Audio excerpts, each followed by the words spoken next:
starts with, as we just discussed, a basic human right, the right to contribute to society, to participate.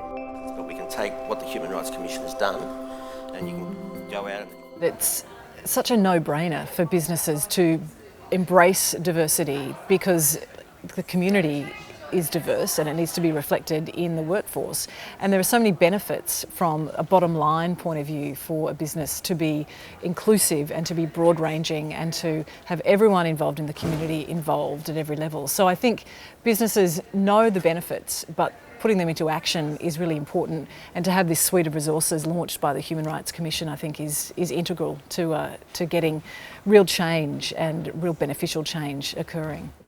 You know, I really do believe that business wants to do the right thing, and often they're looking for guidance. So the fact that such a credible and important organisation as the Australian Human Rights Commission has now issued that guidance, I think will be really warmly welcomed by the business community. I think that the good practice, good business resources will be useful and pertinent for Australian business, because at the heart of it they're simple. You know, they bring what is, you know, sometimes considered to be complex issues into the language of business, and importantly they will enable business to both realise opportunity but manage risk around being more inclusive and valuing difference. You really need access to easy tools to use. You don't want to become, you know, a doctorate of diversity and inclusion. You just want easy tools that you can use to open up your workforce, open up your customer base to a more diverse audience, and that's exactly what's being provided in these tools. Businesses sit within communities. Australian businesses should really put more emphasis on inclusion and diversity, because at the heart of it, customers are diverse. Everybody's different, and there are growing and changing markets all the time. If you are responsible for a community of people, if you're responsible for any kind of community, and that's a relationship, a business, a nation, we're all part of these communities, and all of those are really underpinned by human rights. It's the fabric of our existence and our community behaviours.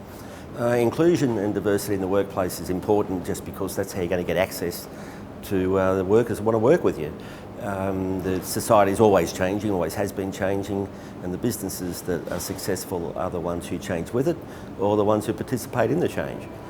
When your business starts to reflect and understand all the minority groups that we talk about, then you start to have a whole customer and clientele open to you as well.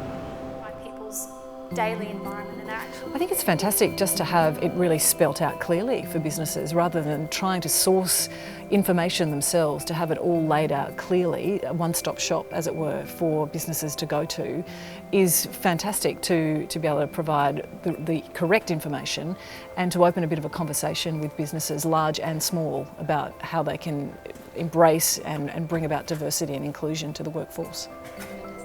How do we change this? Employees can go and have a look at these resources as well. If they're having a problem, if they're thinking about doing something, if they have an interest in that area, they will be able to go and have a look at those resources and use them for advantage. Navigation is simple, the answers are easily found, this is what people want.